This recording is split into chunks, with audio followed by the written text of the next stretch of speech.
of experience in service in the public sector.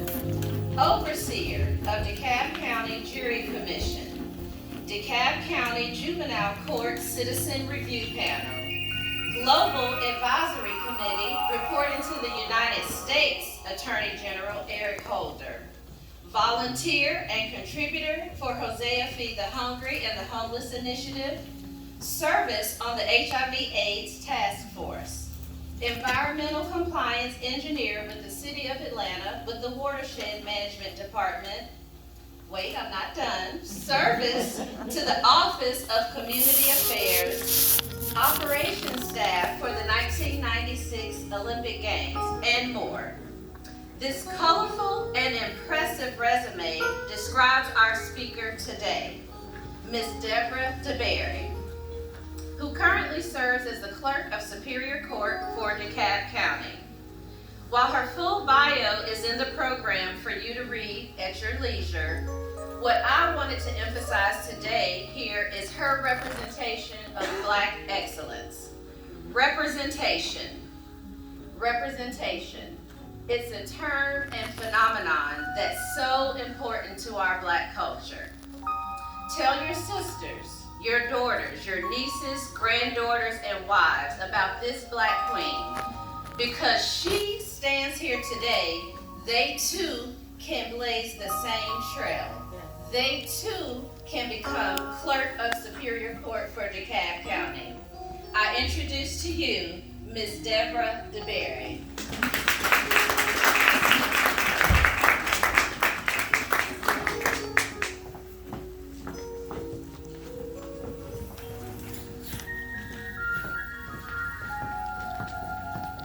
Thank you for that introduction. I felt like crying. I am really touched by your comments. And so, let me get untangled from my mask.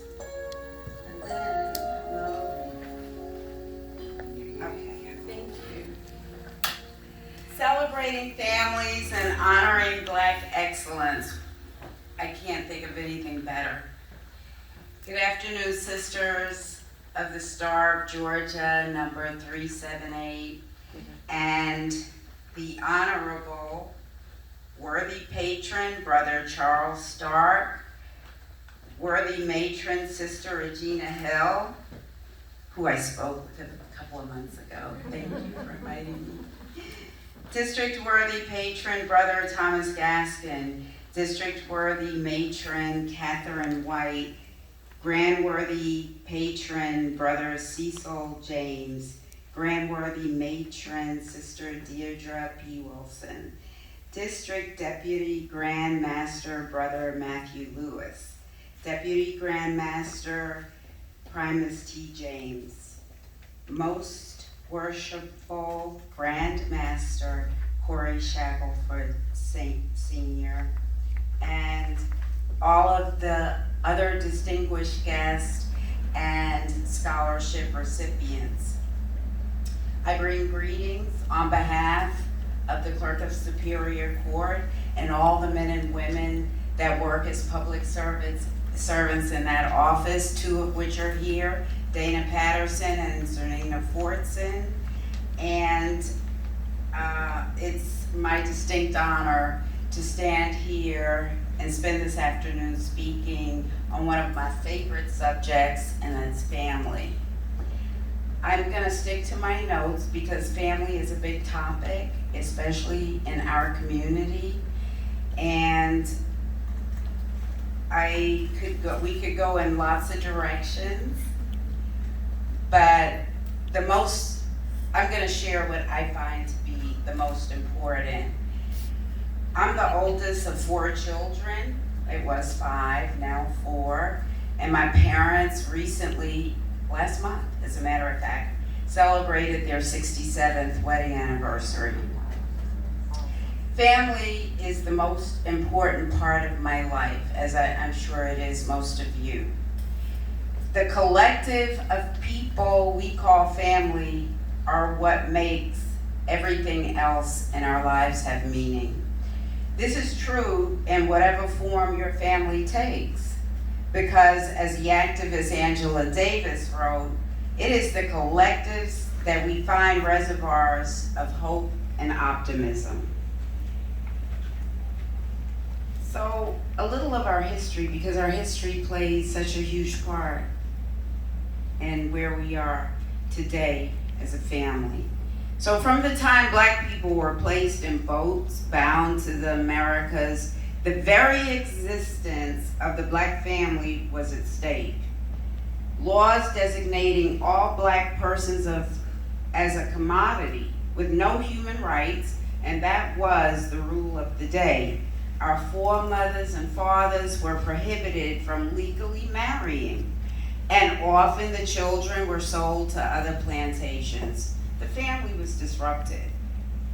Howard University alum and sociologist E. Franklin Frazier writes in his book, The Negro Family in the United States, in the field of the family, no situations are more challenging in their range and variety than those presented for our observation in the transplantation of the Negro from Africa to America, in the transition from slavery to freedom, and in the mass migration from the plantation to the metropolis. Never before in the recorded history of mankind has a family of people in such a short period of time experienced so great and so sudden dislocations, necessitating adjustment to new and unforeseen situations. Even after the abolition of slavery, Black people continue to have less than full equal rights. From underfunded schools, limited job opportunities, no voting rights, the constant threat of bodily harm in a Jim Crow America. Still, the Black family persists. In large part because the concept of family goes far beyond the concept of birth parents living with their children. Family means a collective of people bonded together by a shared sense of love, care, survival, and hope. The Black family could take on different structures depending on what was needed at any given time. Remember our history, right? One example in my life was during the big teacher strike, for example, in New York City. My parents sent me and my brother to live with my great-grandparents in North Carolina to go to school. That was a long strike. I think it was the whole year. But we had a family. There was an option. So we can't celebrate the Black family without discussing resilience, our resilience. Audre Lorde said, "We are powerful people because we have survived, and that is what it is all about, survival and growth." In 1965, the Assistant Secretary of Labor, Daniel Moynihan, produced a report entitled The Negro Family, the case for national action. It is often referred to as the Moynihan Report. The report discusses the impact of racism and how socioeconomic disadvantages have badly damaged Black people, especially Black men. The report laid out the facts that have persistently plagued our community: poverty, educational disadvantages, poor health care, and systematic and institutional racism. That was in 1965. We're in 2021. I think the same is here. But what the report did not address and did not talk about was our resiliency. I like the way psychologist Dr. Henry Gregory described resiliency. It's defined as more than just merely surviving and being a victim for life. It also encompasses the ability to heal from painful wounds, take charge of their lives, and go on fully and love well. Our sense of community forged out of struggle, our faith and hope is how, despite all the institutional obstacles, we persist. We persist from this shared sense of community. I have been a single mother since my son was 3 years old. My son's successes as well as my own I owe to my family. And not just my blood family, my family and the community. I couldn't have made it without them, without any of them. And I'm sure many of you have similar stories that you can relate to. What continues to be the bedrock of the Black family is our community.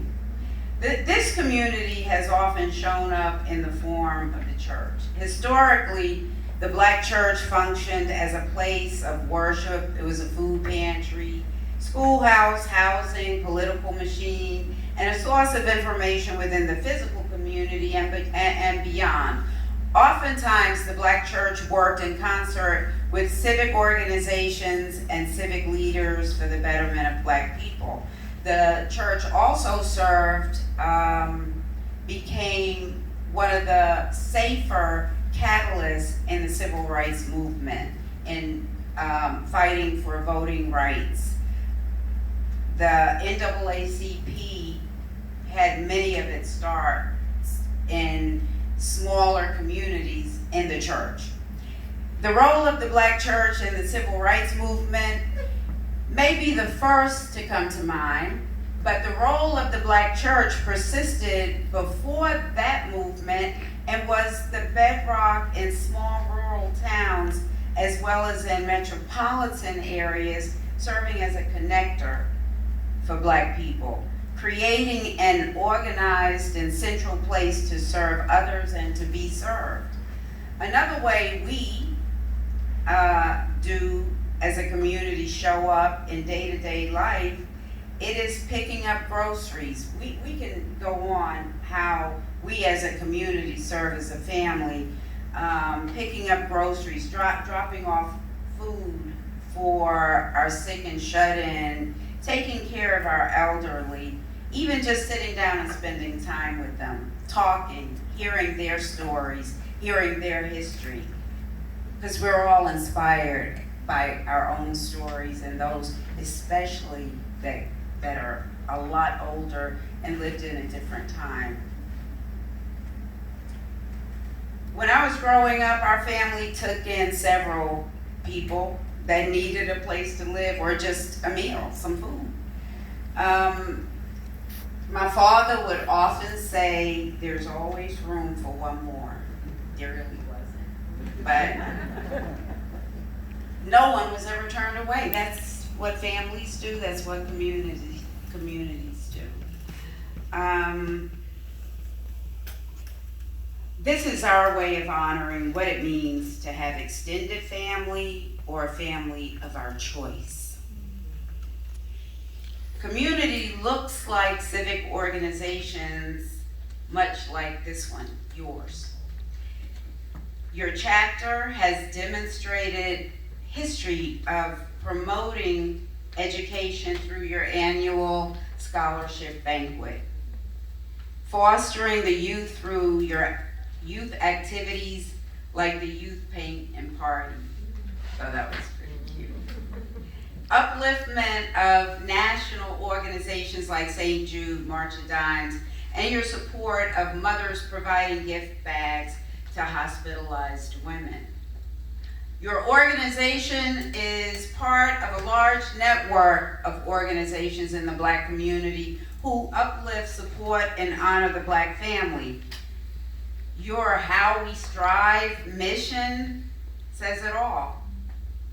We strive to uphold and continue the legacy of our past by aiding the less fortunate providing service to our community, giving out thousands of dollars to aspiring scholars, and remaining actively engaging in community and civic movements. We do this all while standing on the shoulders of those sisters and brothers who came before us and paved the way for the Star of Georgia chapter number 378. Order of the Eastern Star, Prince Hall, to still be in existence, letting our every shining light shine so bright. It's beautiful, a beautiful mission. This mission touches our history, our resilience, and our community. So in closing, I think it's important that Black people give ourselves credit for how we continue to celebrate family, how our Black families persisted and continue to persist despite all that has happened. We can reject the narrative that is being taught to us, that we hear in the media and so many other places. Reject it. That our families don't fit into a traditional model. Mom and dad, 2.5 kids. Because no one else, remember your history, no one else was bound and chained and brought to this country, and families destroyed and separated, and then continued to live with insurmountable obstacles and challenges, and yet we are still here. So let's reject that. Don't take it. Don't believe it. You know better. We are better.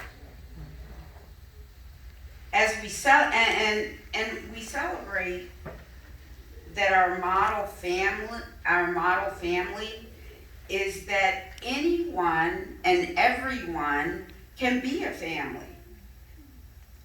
And we lean into the opportunity to structure and restructure what it means to be a family in our community, because we've done it all ever since we got here.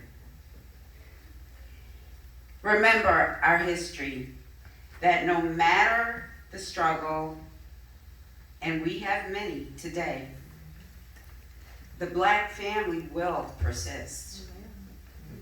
So thank you to the Sisters of the Star of Georgia number 378 for allowing me and allowing us to be part of celebrating the Black family. Thank you.